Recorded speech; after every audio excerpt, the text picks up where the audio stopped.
ఇక ఆయన ఒక ఆయన మోడీ ఉన్నాడు ఢిల్లీలో, ఈయన గల్లీలో ఈయన ఒక ఆయన ఉంటే ఆడొక ఆయన ఉన్నాడు, ఆయన మనుషులు ఈడ మోపారు, బండి సంజయ్ అంట కిషన్ రెడ్డి అంట. ఏం చేసిరయ్యా మీరు ఏం చేసిరో సవాల్ అంటుండు. నేను సూటిగా సవాల్ ఇసరదలుచుకున్న కిషన్ రెడ్డికి బండి సంజయ్కి. 2014, 2019, 2023 నరేంద్ర మోడీ గారు ఇచ్చిన హామీలు, మొన్న 2023లో మేము ఇచ్చిన హామీల మీద మేము చర్చకు సిద్ధంగా ఉన్నాం. నేను మా దామన్న మేము ఇద్దరం వస్తాం. కిషన్ రెడ్డి గారు బండి సంజయ్ మీరు ఇద్దరు రాండి.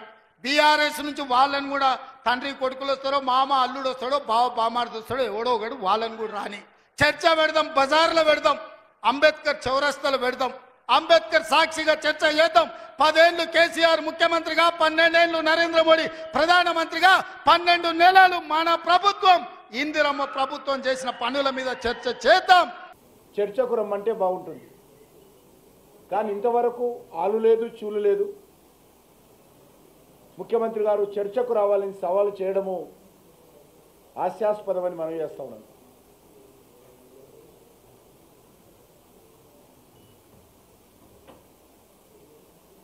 మహిళలు, విద్యార్థులు, నిరుద్యోగులు, ఉపాధ్యాయులు, ఉద్యోగస్తులు, రైతులు, ఉద్యమకారులు, ఆటో డ్రైవర్లు, షెడ్యూల్ క్యాస్ట్ సామాజిక వర్గము, షెడ్యూల్ ట్రైబ్ సామాజిక వర్గము, ఓబీసీ సామాజిక వర్గము, వీళ్ళ కుల వృత్తులు, సబ్బండ వర్గాలు, ఏ వర్గమైనా సంతోషంగా ఉన్నారా ఈ రాష్ట్రంలో? ముఖ్యమంత్రి గారు చెప్పాలి.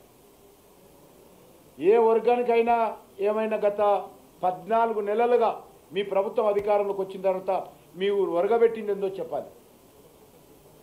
దేనికోసం మీతో చర్చకు రావాలో ముఖ్యమంత్రి గారు చెప్పాలి.